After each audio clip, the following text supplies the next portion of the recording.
Spiders have had a long history in mythology and folklore throughout multiple regions of the world. From Anansi, the trickster of West Africa, to Arachne the weaver of Greek mythology. While they are unique, they share very similar traits to each other, being once human or can take the form of a human, along with many other skills and supernatural powers they are thought to possess. To me, there is no greater example or as notorious as the Jorogumo, a sinister yokai from Japanese folklore. Join me on my creative process on how I created her, and to know more about this deadly spider mistress. This is jackyllofhyde presents the Yokai series. I will start by first building the armature with some foil and wire. Having a solid foundation to any build is very important. I plan on keeping the legs somewhat flexible.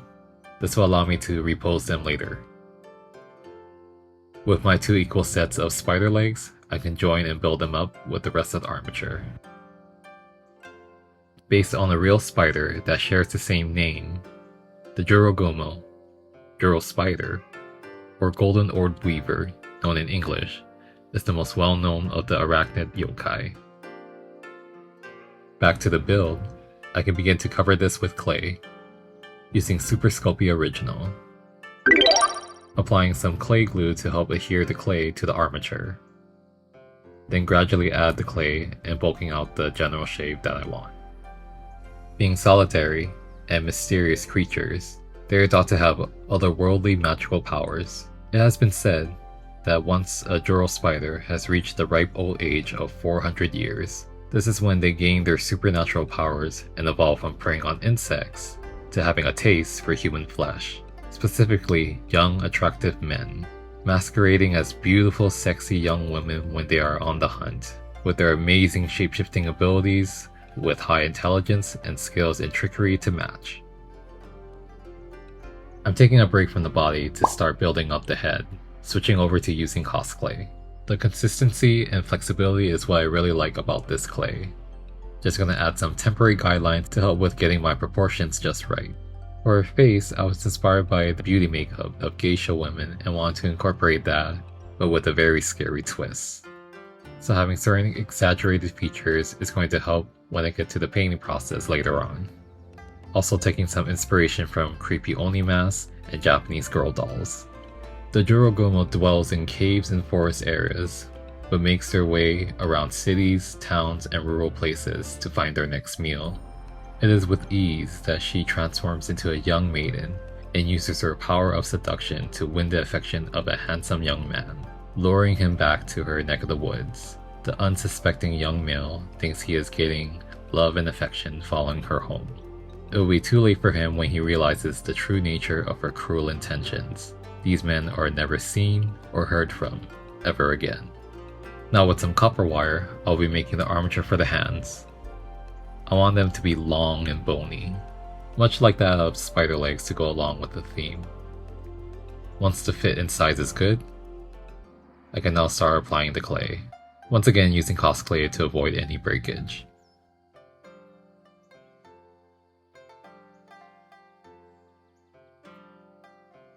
Now with the hands complete, I can finish up making the head. I want to give her a semi-fancy up-bun hairstyle.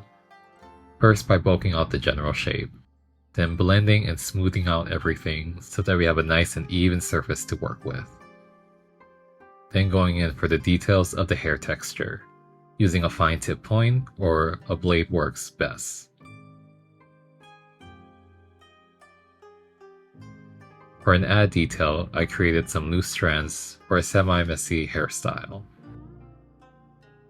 Also going back and touching up any areas that I miss. The Jorogumo truly is a spider with godlike powers. Besides shapeshifting and wit, it's unsurprising that the silk webs that they spin are strong enough to trap a grown man from escaping, also producing a deadly venom that slowly weakens him to death, as she revels in his pain and misery. Quite the sadist, isn't she? So now with this top half of the body finished, I can move on to the easy part, which are making the legs. I want to keep the legs as slender as possible, but still strong enough to support the top half of the body. So it's time to switch over to a much stronger clay to help get the job done. Some good old Apoxie Sculpt will do the trick. Just need equal parts of A and B, and mix thoroughly. I will begin by wrapping the middle piece and filling any gaps to permanently fuse the two parts together. Since I only use a single wire for each leg, I'm wrapping them with some tape. This will help give the clay something to hold on to. I plan on leaving the joints and the tip of the legs exposed, giving me flexibility to change it up and pose them later on. Then it's just repeating the same process for all 8 legs.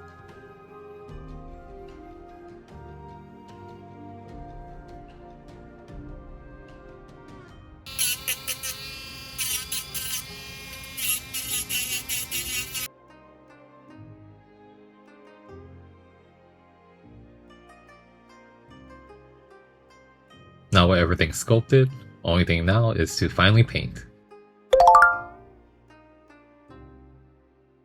First by adding a base coat to the legs,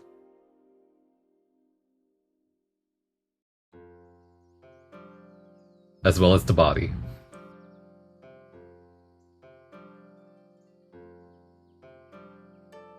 A trick I like to do when using a lot of yellow is to mix some white with it. I find the coverage for any yellow paint is always too thin, so this helps to reduce multiple layers of repainting the same area. The Joro spider has this awesome color pattern that they are known for. The bright yellow contrasting with the black makes it very striking. With all the legs done, I can move on to the intricate pattern detail they got going on their lower abdomen. This pattern reminds me of those ink block tests that you may have seen before. I had no plans on how I wanted to do this. I just looked at a reference photo as a guide, while also making it up as I go. Which actually came out pretty good in my opinion. Then there is this pop of red along the bottom. Some more patterning details with a gray color at the very end as well.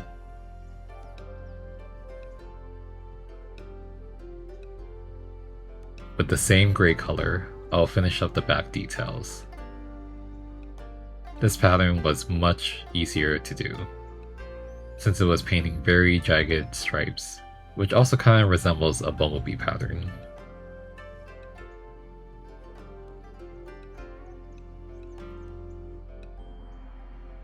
Moving on to the head, giving a nice matte black for the hair. With this pastel cream color, this will be my base color for the torso. Adding in some depth and shading with a wash of light pink.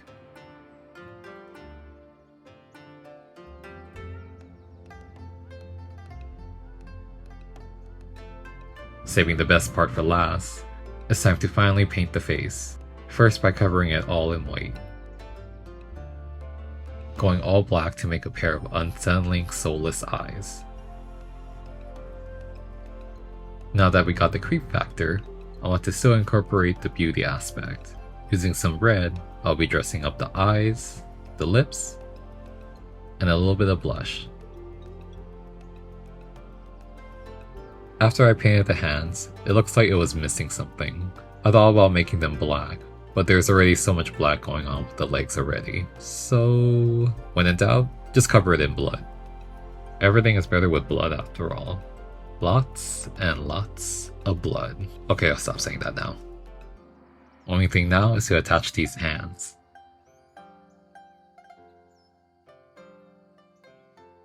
Now on to the final look.